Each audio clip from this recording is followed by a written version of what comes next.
Je m'appelle Thierry Desroses, je suis comédien depuis un certain nombre d'années et entre autres activités, je fais du doublage. Personne tuera personne. On va se comporter tous les trois comme Fonzie. Oh, ça m'excite. Et c'est qui le lion maintenant?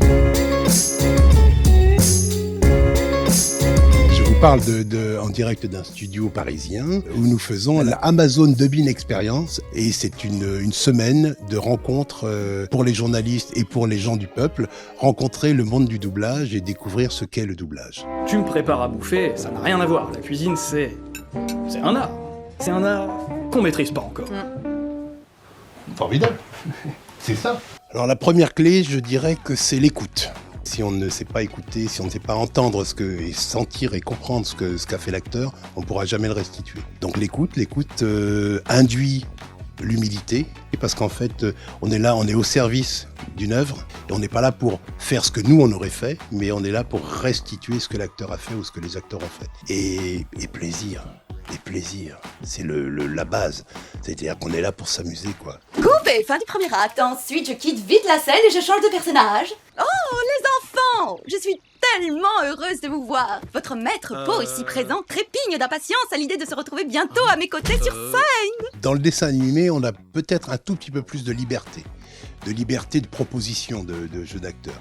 Mais dans le live, dans l'acteur qui est à l'écran, là, on est vraiment obligé d'être très très très fidèle à ce qu'il fait. Donc oui, il y a peut-être une part de liberté et de folie, de création plus grande en dessin animé qu'en vrai, quoi. J'ai jamais dit que j'allais monter sur scène avec toi.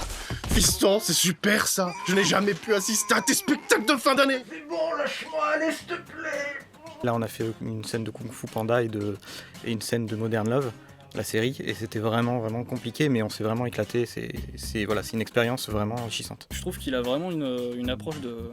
comme si c'était un prof, en fait. Et vraiment, moi, je trouve qu'il nous a vraiment mis à l'aise aussi. Ouais. Ne vous emballez pas trop. C'est soumis à condition.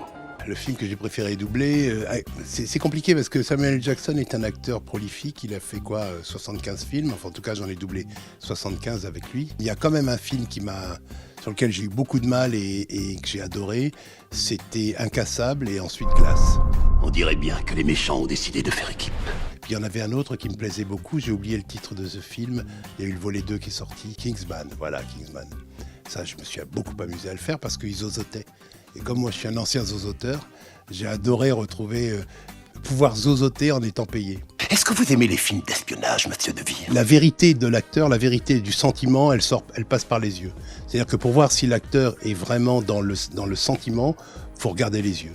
Et souvent, c'est là qu'on voit si c'est juste ou pas. On sait très bien que ce sont les miroirs de l'âme, donc voilà, il faut que ça sorte des yeux.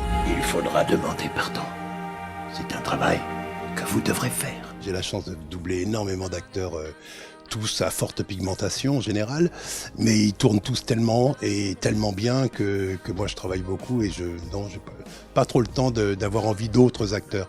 Non, ils sont bien, je suis comblé avec ceux que j'ai là.